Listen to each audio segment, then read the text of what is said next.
Again, each one of you is going to have 2 minutes to respond to the question asked by each person who's asking a question. After which we will go and answer and get the next one. So the first question will be asked by Areba Samba of Western Branch. The next question will be asked by Mildred from Nairobi Branch, and then from Wakesho Kililo from Kilifi Branch, and Ivy Sharon from Rift Valley Branch.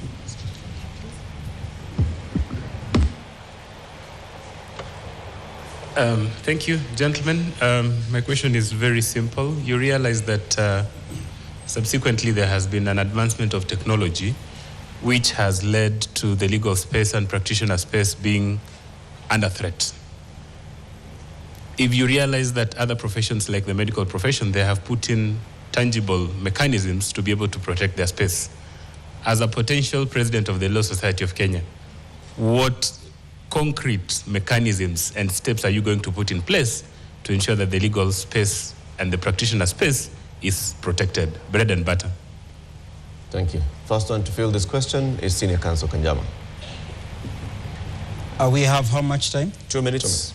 Okay, very well. So definitely there is a crisis in that area. As I've gone around the country meeting and talking to lawyers, one of the most common complaints they've had is about undercutting, sometimes by fellow colleagues and many times by quacks or imposters, or even professionals in other disciplines who are encroaching on our space. And the second is those quacks or imposters who are encroaching on our space. Technology can be a tool to help us to improve efficiency of legal services when deployed by fully qualified lawyers, or it can be a threat when other people use it and they're on the back end purporting to offer legal services.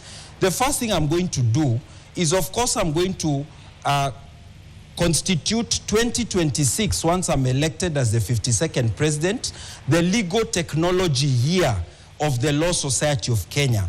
And we'll put in place very intensive means, including through continuing professional development and others, to upskill lawyers so that we can become the experts in using and deploying legal technology. Number two, we are going to go to those places where legal technology is misused by non-lawyers purporting to offer legal services. You look at the output. The output might be in the digital registries like Athisasa at the Lands Registry. It may be with the BRS system, the Business Registration Service at companies. It may be with the courts. And we ensure that what is going in are documents that have been generated with the approval or the input of a lawyer. And what is coming out is secured, that lawyers have a secure channel for engaging this technology. Number three, the LSK Act and the regulations thereunder provide for something called surveillance officers, that LSK should be able to go and inspect premises and places where legal work is being done. Have you ever heard of surveillance officers doing their work in the legal profession? I'll ensure they do it aggressively to help stamp out quackery, impostery, and masqueraders. Thank you. Thank you. Wanyama? Yeah, thank you. Actually, this is my forte. It is the operating system in my manifesto. The need to protect our practicing space. It is the Microsoft of my manifesto. Let me say that protecting the practicing space requires a very serious intervention, not paper talk, boardroom talk. We must be strategic and pushy about this. And let me speak to the concerns which practitioners have raised with respect to the practicing space. One, we have mediators who are not qualified legal practitioners.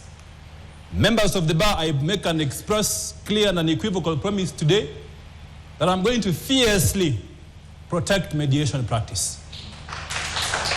No lawyer will appear before a mediator. No lawyer will appear before a mediator who is not a qualified practitioner. So that I'm going to push very hard. How will I do it? It's a court-annexed mediation.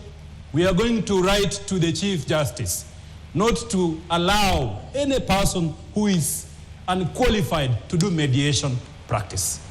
Secondly, and you can see that we require some little bit of strength. You can't just talk. We have to write to the Chief Justice. If she doesn't take action, unfortunately, we will walk to her office and demand that she vacates that office. We need to protect our practicing space vigorously. Secondly, again, we'll engage the Chief Justice that effective immediately, when I assume office as LSK president, no accountant will do advocacy at the Tax Appeals Tribunal. That work will be the reserve, we will reserve that work for practitioners. Let accountants be behind us when we do the advocacy, whispering to us the technical issues, but they can't take over our space. They can't take over our space. Secondly, lastly, maybe 10 seconds. Wanyama, no. Lastly. Time is up, Wanyama. Sorry. You saw the clock running down. Yeah, there's something I was talking about, blockchain and digital registers. Do you want to hear about it? It's gone. Mr. Kabata, your 2 minutes. Hey, thank you. Thank you so much. Thank you, Samba, for that question. A while back in 2018, when Justice Fred Ochieng, as he then was in the High Court, God rest his soul, were doing the piloting for virtual courts, many of our colleagues did not appreciate or embrace the altitude and the attitude that virtual courts could portend. Now, today, none of you wants to go back to physical courts, if not all of you. Why? Technology is here, and in the next 10 years to come, Samba, I promise you the way that practice is done in Kenya will be totally different. Let us look at an example like AI. A young body of law students at Stanford have partnered with the judiciary to offer something called Hakimu AI. What it does, it onboards decisions of the court in real time. It assists judges in doing rulings and judgments. It assists court researchers as well as assistants in understanding the current jurisprudence around various topical issues in the main practice areas in law. But what are doctors doing that is different? Doctors have agreed on a standard consultation fee. You do not walk into a doctor's chamber and waste their time to go to another doctor to seek help. If your head is paining, you pay the consultation fee before the doctor even addresses the question as to your ailment. How do we leverage on this? For instance, in Rwanda, what they have done, they have partnered with doctors and said, doctors will not be paying for consultation fee to advocates, and advocates will not be paying consultation fees to doctors. But to compare doctors and lawyers in one realm is not the right thing to do, because our clientele have a different attitude towards how we offer services to them. And because we are going to use technology in the next paradigm that we are going into, we have to embrace technology that addresses also the question as to lock out those who are not professionally mandated and legally mandated to provide legal services. Right, time is up. Thumbs up. The next question is going to come from Mildred, who is representing the Nairobi branch. And when Mildred is ready with her question, you ask it. The first person to answer this question will, of course, be Senior Counsel Charles Kanjama.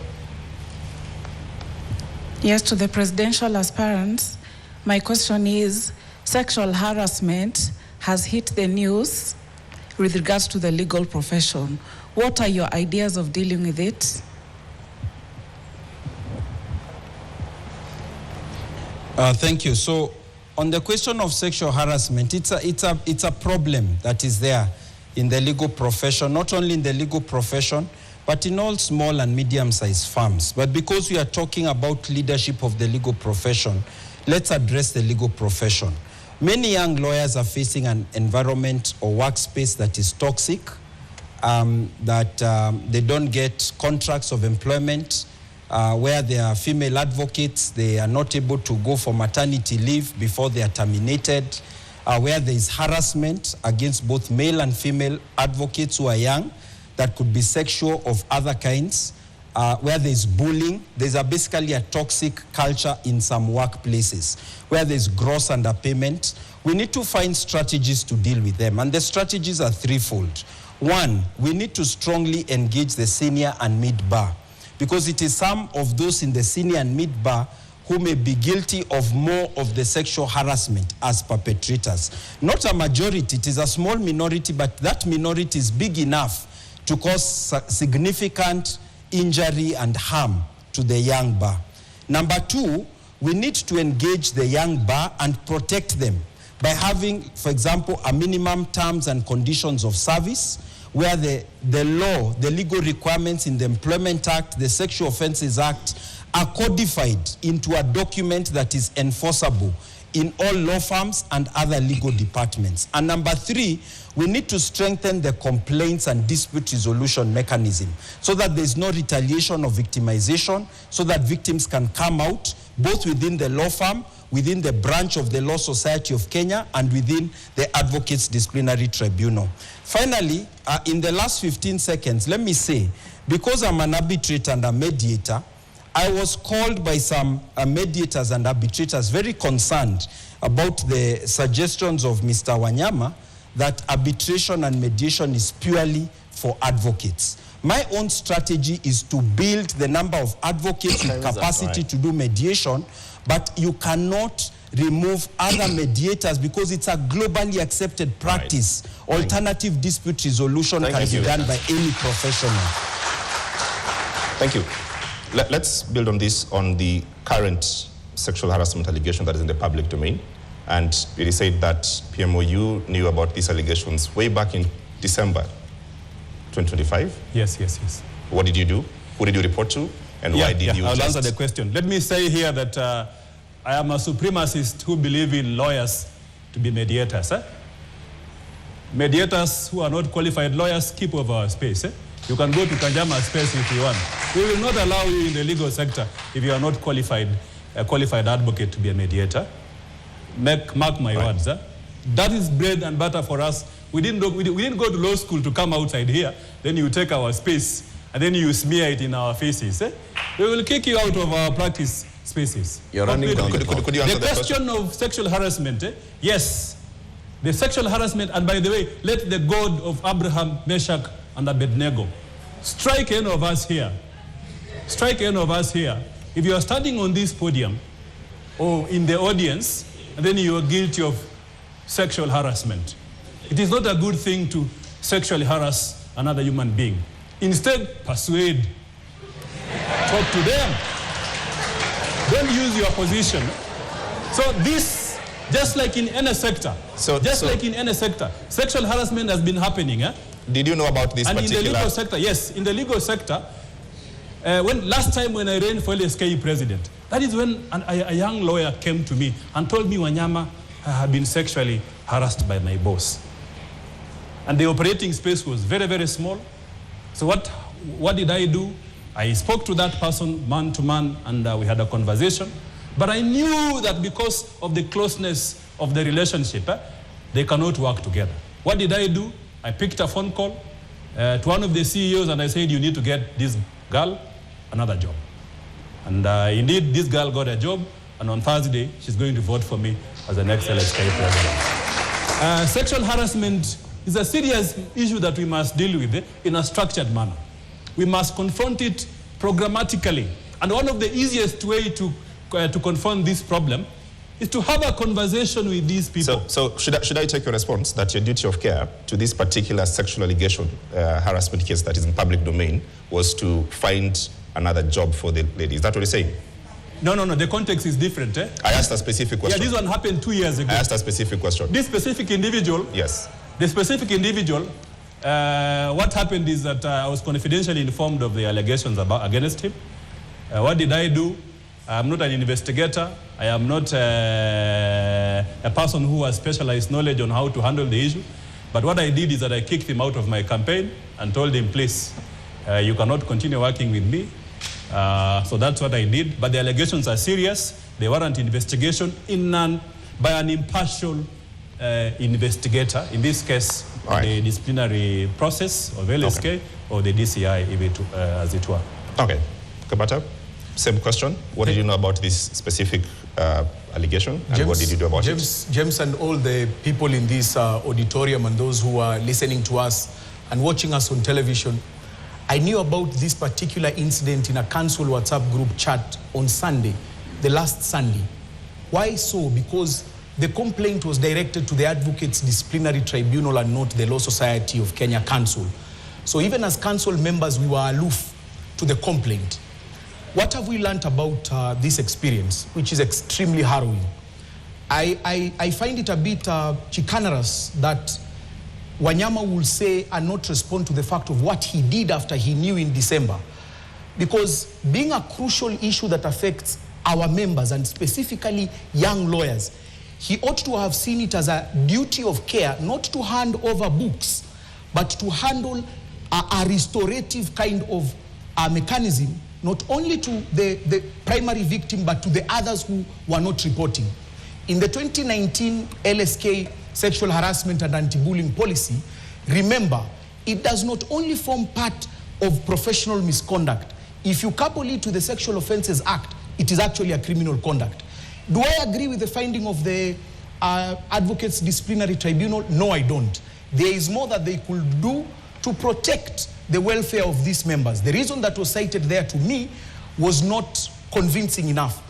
What are we doing as a council, and what do I intend to do on Thursday evening and Friday when I wake up as the next president of the Law Society? We will establish a working committee which is not ad hoc. It will be permanent to address questions of sexual harassment because it is a form of gender-based violence. We will be talking about the gaps that are there in the reviewed sexual harassment and anti-bullying policy. We will partner with already existing partners, and I'm happy to see them here, FIDA Kenya, Kenya National Commission on Human Rights, to supplement on the existing platforms that the Law Society for our members to report confidentially and without fear of repercussions or retaliation. And I'm giving that call to all of you here. Please, unlike Wanyama who knew it in December, if you know of any of such cases, please report to the Law Society. Mr. Wanyama, you should have reported to the Law Society of Kenya. Thank you, Kabata. Now, candidates, we have run out of time and we're coming to the end of tonight's and this year's presidential debate. And we would like to give each one of you 2 minutes for your closing remarks. And as you do so, please tell the entire public of the Republic of Kenya why it should care who the next president of the Law Society of Kenya is. We'll start with Senior Counsel Charles Kanjama with your final submissions. Moderator, since I started the debate, isn't it only proper that I now go last? I started answering. Will I always be the first in answering? Mr. Moderator, I thought this is the normal practice. The Senior Counsel, President. The normal practice, whoever starts, finishes. Your plea has been heard. We shall then, because Maura Kabata has just finished and he hasn't had time to construct his thoughts, we'll start with Paul Wanyama. Mr. Wanyama, your closing remarks. And as you respond to that, why should the public care? Than you very much. The next president of the LSK. Unlike Mr. Kanjama, I'm never afraid of taking the first battle. I will always be there for you practitioners. I will fight for your practicing space. I will push hard these persons who are in our sector and diminishing income in our pockets. I will protect the welfare of young practitioners. I will push hard, like that gentleman who I kicked out of my campaign, immediately found solace in Wakabata's campaign. And then here he is, standing as if he is Deputy Jesus. He needs to take action. For members of the legal profession, allow me to address you candidly by looking at you in the eyes. Our legal sector is facing significant challenges in our practicing space. And I want to offer a solution by a formula, by making reference to what I call quantum superposition in physics. In this case, quantum superposition in leadership. LSK needs a leader who is able to navigate all these challenges and ensure that we have a cohesive bar. We need a leader who is pushy, a leader who is not afraid to take a fight when you assume office, to fight for the rule of law, to fight for the practicing space, to push so hard for our concerns as members. We need a leader of integrity. Myself, I've practiced law for 18 years without a single complaint against me by any client. I will serve you with integrity. I'm not going there to cut deals. to look for 5 million shillings in a tender. I'm not going there to escape in a monastery. I'll be there to serve you fully, effectively, and efficiently as a practitioner who understands the challenges which you face. All right. And then, to members of the public, lose no hope. LSK is there for you. We will protect the rule of law, safeguard constitutionalism. Time is up. Thank you. Thank you. Maura Kabata. I thank you. While my two colleagues are worthy contenders, I will give you a reason why they do not fit this bill. Number one, I am not doing this for self-actualization. I am a vice president who is asking for your mandate to ascend to a higher calling, to continue with the work that I have been doing for you. I am neither a senior counsel wanting to fit into the circle of my peers and tick the box that I am also president of the Law Society. I am here to tell you of what we have done. We have improved the resources of the Law Society from an investment portfolio of 240 million to 495 in 3 years. That in itself is commendable. Those are the stories that are not being told. We have revolutionized the way services at the Law Society are issued to you, our members. And I give you that clarion call that one, amongst the three of us, when you will need the help of the Law Society of Kenya, and I have gone around the country listening to what lawyers particularly require of an LSK president, I will be accessible to each and every one of you, including those who decamped my camp and went to Peter Wanyama because of the glossy package that he offers in his campaign team. I will protect you all, from young lawyers, mid-bar lawyers, to senior lawyers. I will always be a phone call away. Mine is a call to progress more than promises. During election and campaigning periods, you will hear the most wildest promises from heaven to earth. I am telling you of the small milestones in stories of success that we have had at the Law Society, the partnership, the painstaking hours. And I am telling you that I am only asking this once.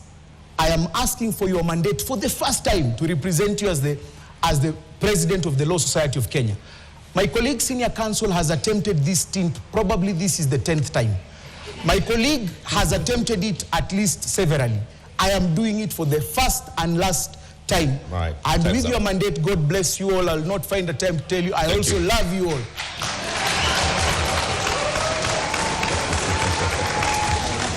Right. Senior counsel. Senior counsel, finally it's your turn. Thank you.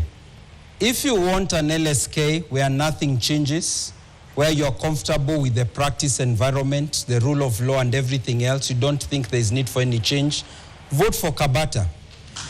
If you want a Law Society of Kenya, which is reduced to one man who decides to be the one, the beginning and the end of LSK, to pick all your phone calls in the morning, in the middle of the day and at night, not to build institutions, vote for Kabata. Correct. If you want a Law Society of Kenya that is led by someone who has never taken any leadership position in the Law Society, neither a committee, nor a council, nor a branch, who doesn't know how LSK works internally, vote for PMO. If you want a Law Society of Kenya led by a tried and tested and trusted leader who can work with others, who can build a strong LSK for all. If you want an LSK that is focused on the 4 pillars of the legal profession under Section 4 of the Act, rule of law, integrity and independence, practice and welfare, engagement, then I want to tell you viewers, both those here and those behind the screen, the time is ripe. The time is ripe for Charles Kanjama to steer the Law Society of Kenya through the perilous period of the next general election.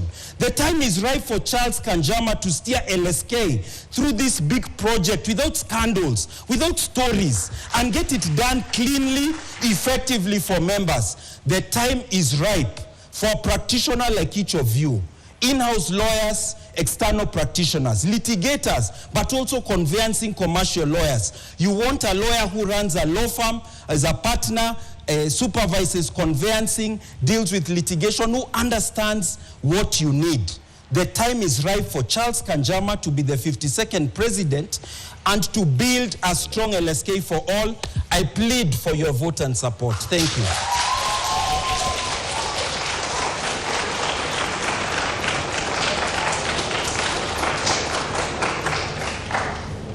Well, we thank you all. Thank you, candidates, for engaging in this particular debate.